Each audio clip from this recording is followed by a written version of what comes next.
Bonjour, c'est Ursule encore.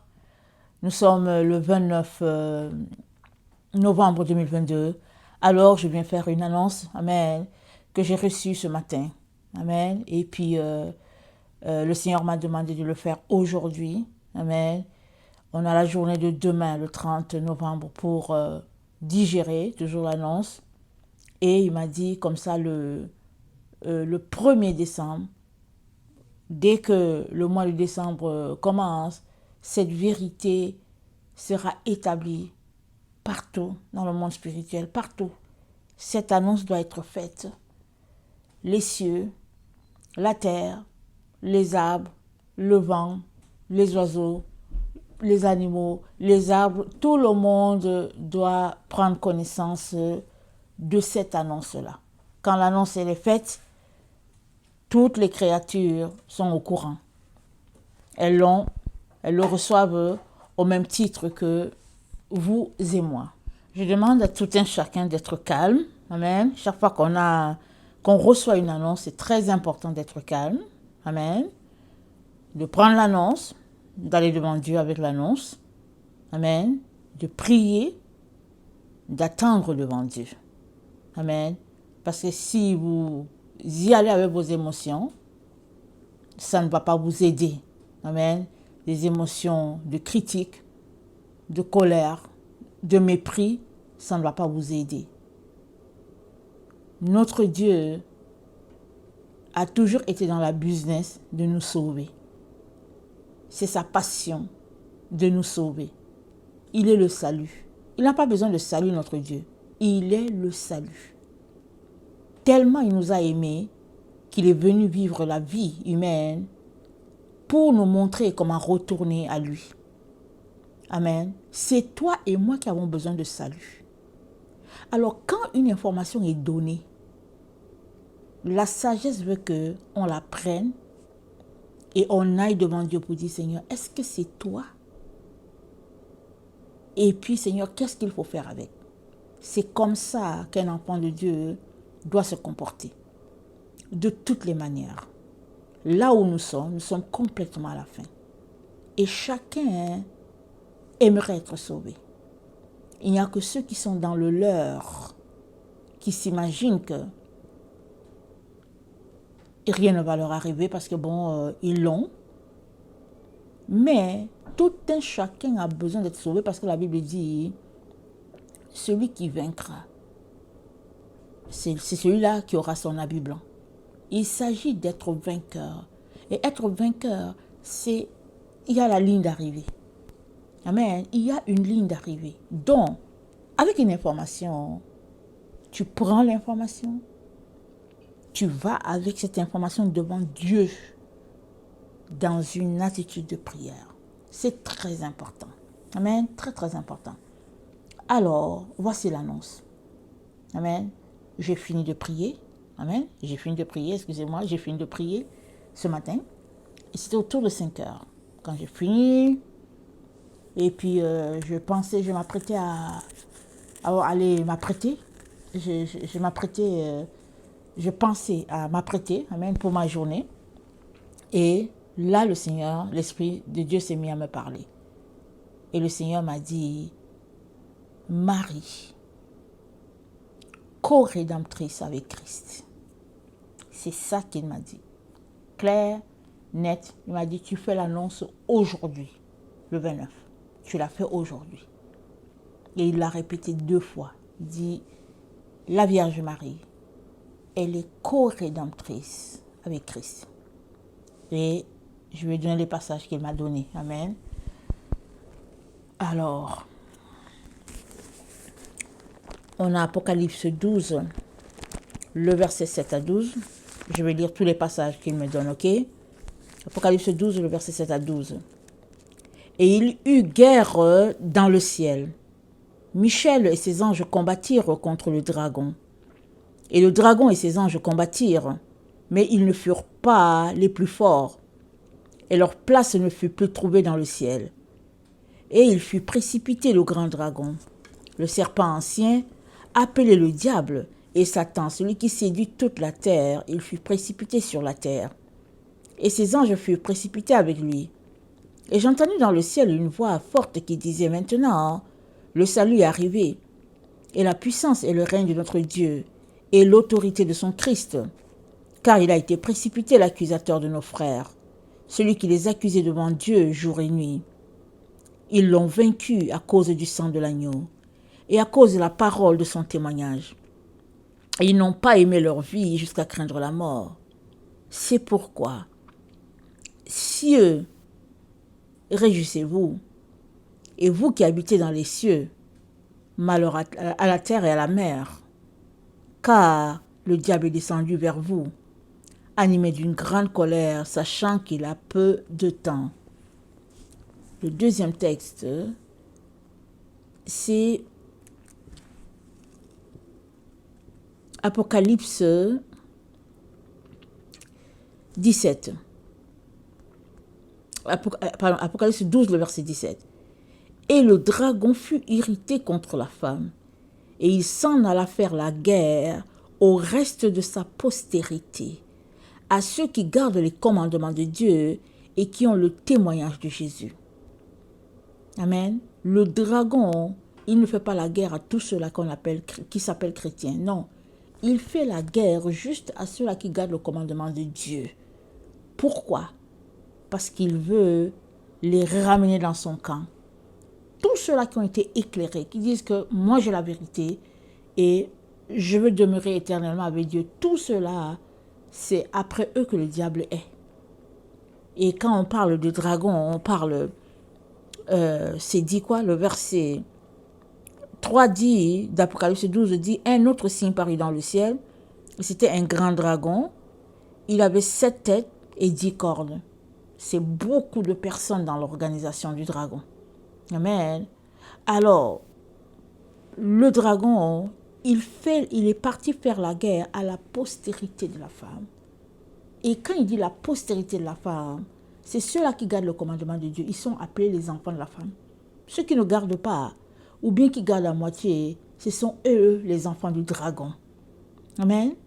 Et la femme, amen, elle est la mère de tous ceux-là qui gardent la parole de Dieu. Dieu l'a faite mère de tous ceux-là qui gardent la parole de Dieu. Très, très important. Troisième texte. Luc 2, le verset 34 à 35. Luc 2, le verset 34 à 35.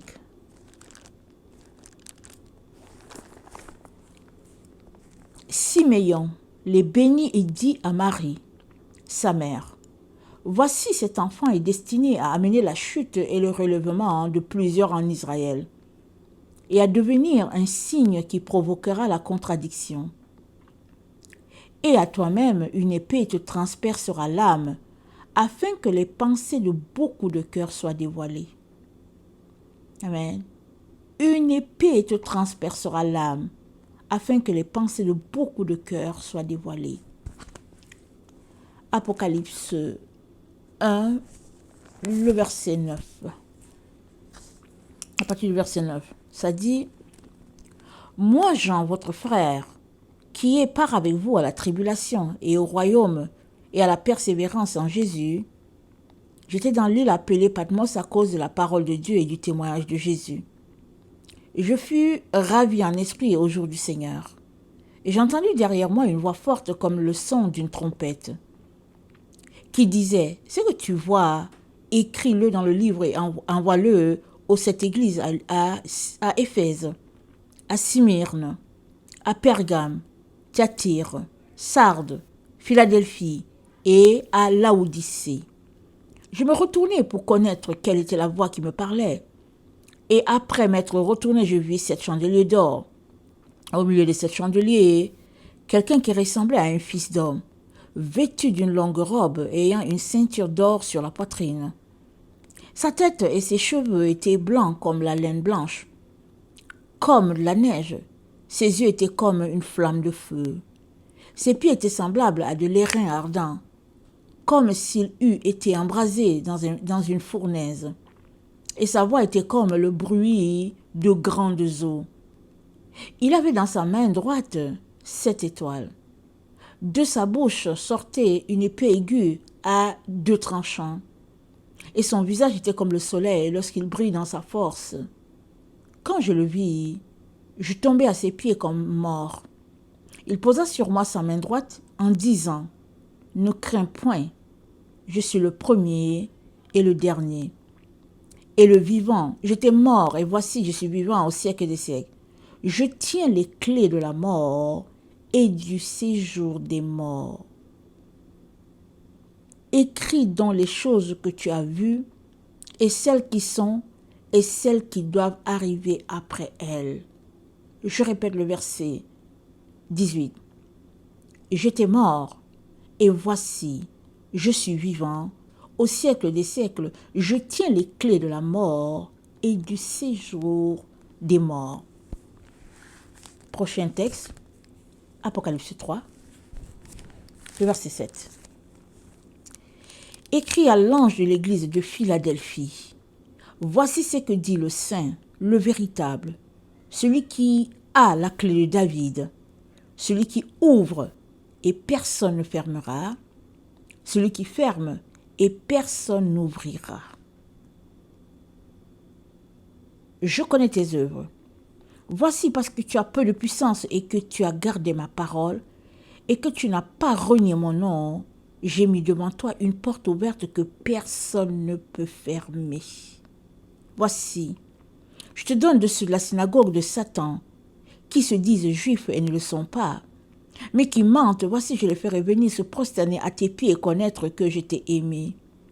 Parce que tu as gardé la parole de la persévérance en moi, je te garderai aussi à l'heure de la tentation qui va venir sur le monde entier pour éprouver les habitants de la terre. Je viens bientôt, retiens ce que tu as, afin que personne ne prenne ta couronne.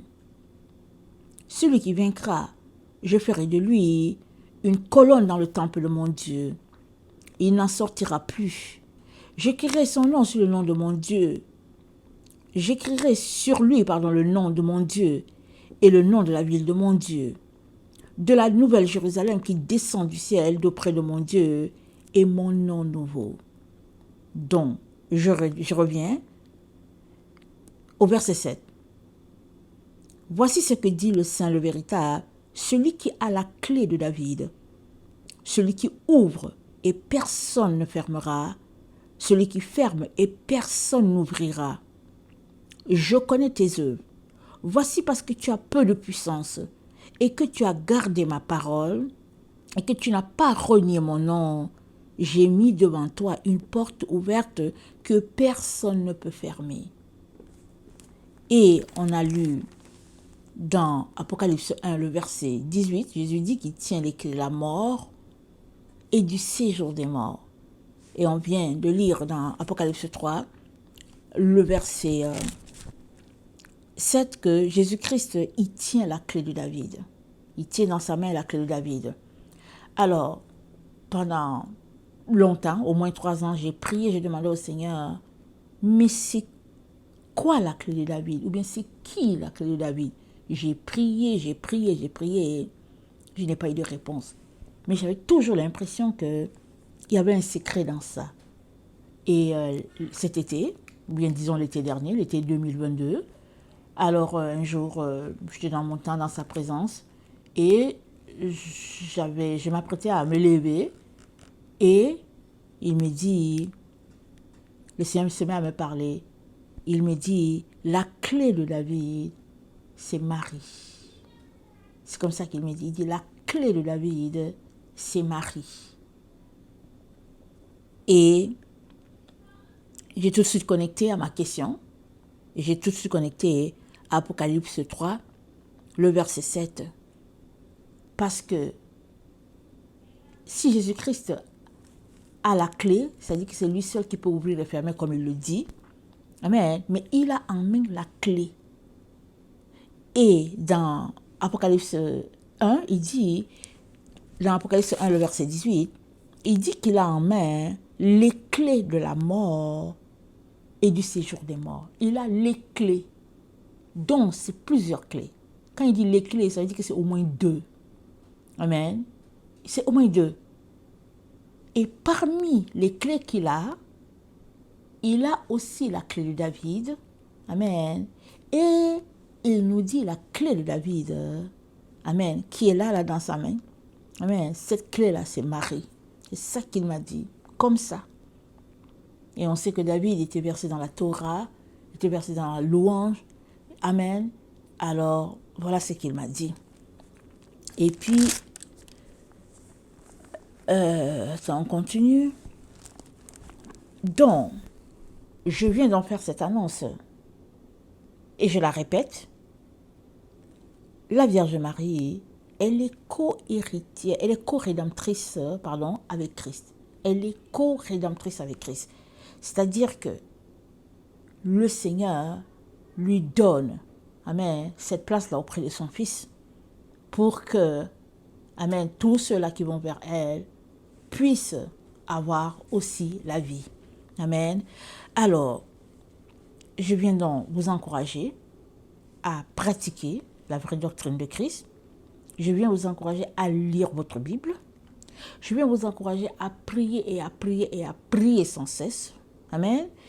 Et puis, dans les prières, n'oubliez pas de prier votre rosaire une fois le matin, une fois le soir, dépendamment de comment vous allez organiser votre temps. Amen. Alors, il y a des gens, quand ils prient le rosaire, ils prient avec les billes. Bon, c'est comme vous avez appris, donc c'est ça. Moi, je ne veux pas entrer là pour disperser les pratiques, comment les gens font, parce que de toutes les manières, c'est pour se concentrer. Amen. Moi, j'ai appris à prier le rosaire il n'y a pas longtemps. Et le rosaire, c'est quoi? C'est le Notre Père qui est aux cieux. C'est je crois en Dieu. C'est gloire à Dieu notre Créateur, gloire à Christ notre Rédempteur. C'est je vous salue Marie. Amen. Et c'est la concentration à repenser aux épreuves de notre Seigneur qui l'ont amené à la croix et jusqu'à le fait qu'il a rendu l'âme pour toi et moi. C'est ça, prier le rosaire. Alors, si tu es un enfant de Dieu, je ne sais pas pourquoi tu vas t'emporter si on te dit, prie la passion de Christ. Je ne sais pas pourquoi tu peux t'emporter si on te dit, va prier la passion de celui qui t'a sauvé. Mais quand on s'arrête en tant qu'enfant de Dieu, on se pose des questions pour dire, mais qu'est-ce qui se passe? L'ennemi est en œuvre dans le corps du Christ. Et il est très important de dénoncer ces choses, ces tactiques de l'ennemi-là, pour nous détourner de la vérité. Amen. Moi, je prie mon rosaire avec mes doigts. Je me concentre avec mes doigts, avec mes lettres de l'alphabet, pour savoir à quel niveau je suis. Amen. Et le rosaire, ça a tout à fait à voir avec le tabernacle. Que Dieu permette que j'apporte l'enseignement là-dessus. Amen. Et les différents liens. Amen. Alors, je vous encourage encore et encore à sortir des contestations inutiles. Amen. Je vous encourage à mettre un zip, comme on dit, sur votre bouche. C'est beaucoup mieux.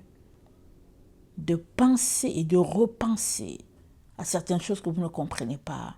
Amen. Et de laisser tout au Seigneur. Et vous allez avoir plus de Christ dans cette attitude-là que dans une attitude d'opposition. Amen. La Vierge Marie, co-rédemptrice avec Christ, son Fils. Que le nom de notre Dieu soit béni. Amen. Et vous êtes responsable d'informer ce que vous connaissez. Et comment vous informer, tout ça, c'est important. Vous pouvez informer pour dire à l'autre, voici l'information, va prier pour que Dieu t'éclaire. Mais tu peux aussi informer dans le but de critiquer et tu seras responsable. On est dans les temps de ténèbres intenses sur la terre. Intenses. Mais Jésus-Christ, notre Sauveur bien-aimé, fait tout pour nous montrer les sentiers de lumière, afin de nous faire sortir des pièges, des ténèbres. Là où l'ennemi a placé les ténèbres, il fait tout pour nous sortir de là. Il est donc important que toi et moi puissions nous accrocher à toutes les sources de lumière que Dieu nous a données. Amen. Et n'oublions pas, il a placé la pierre angulaire en Sion. N'oublions pas, c'est en Sion que c'est. Et Sion, c'est où? La cité de David. Amen. Que le Seigneur bénisse sa parole. Amen. Soyez amplement bénis et encouragés au nom puissant de notre Seigneur Jésus-Christ. Amen.